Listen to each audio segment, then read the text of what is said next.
Number 8, Dudley Dursley's Perspective, The Worst Week Ever, from Dave Dreams of Fantasy Worlds by Lynn and Dave. Dave's inspiration comes from the J.K. Rowling Harry Potter series.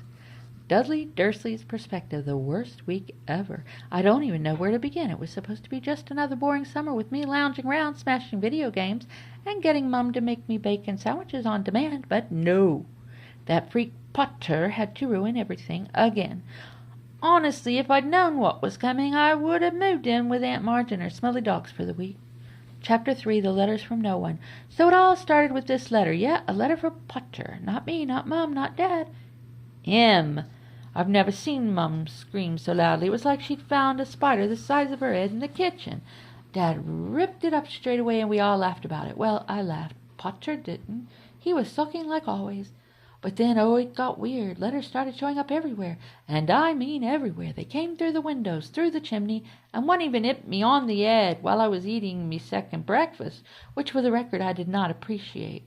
You don't mess with a growing boy's mealtime. Dad tried to keep it all under control, but even I could tell he was losing it.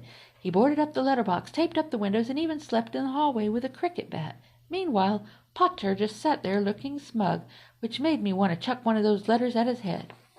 The Great Escape. When the letters didn't stop, Dad went full-on bonkers and decided we needed to leave the house. I thought we were going on holiday, maybe somewhere with a pool or at least a decent burger joint, but no. We ended up in the middle of nowhere, staying in the crummiest places you could imagine. First, there was this awful motel. The TV didn't work, the beds were lumpy, and the breakfast was just dry toast. Dry toast. I asked Mom where the sausages were, and she just gave me this look like she was about to cry.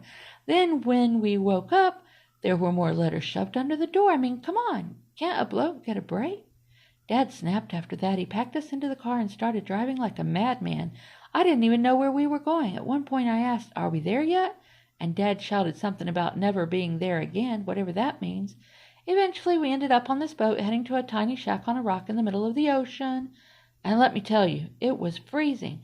The shack had one room, no telly, and no snacks. I told Mom I wanted to go home, and she said, "So do I, Diddy," which was not helpful. Chapter 4, The Keeper of the Keys. That night was the worst. There was nothing to do but sit around and listen to Dad muttering about lawsuits, and Mom trying to cheer me up with some stale biscuits she'd found in her purse. I was just about to fall asleep when, bang!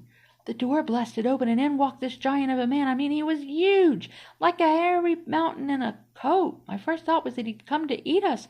But no, he was there for Potter, of course.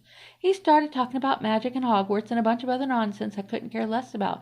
But then, you'll love this, Dad tried to stand up to him. Big mistake. The giant pulled out a pink umbrella. Seriously, what kind of weapon is that? And pointed it at me. Next thing I know, I've got a pig's tail. A pig's tail! I screamed so loud the window shook.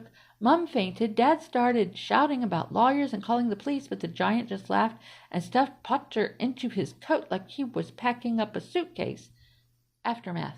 By the time we got back to the mainland, I couldn't even sit down because of the stupid tail. Mum tried to take me to the doctor, but what was she supposed to say? "Excuse me, my son's got a pig's tail. Can you snip it off?" The worst part, Potter didn't even say thank you. Not for the years we put up with him, not for the roof over his head, nothing. He just swanned out with his new giant friend, leaving us to deal with the mess. If you ask me, Hogwarts can keep him. Good riddance. And that's how Dudley Dursley survived, barely, the worst week of his life, or as he calls it, the week I almost became bacon.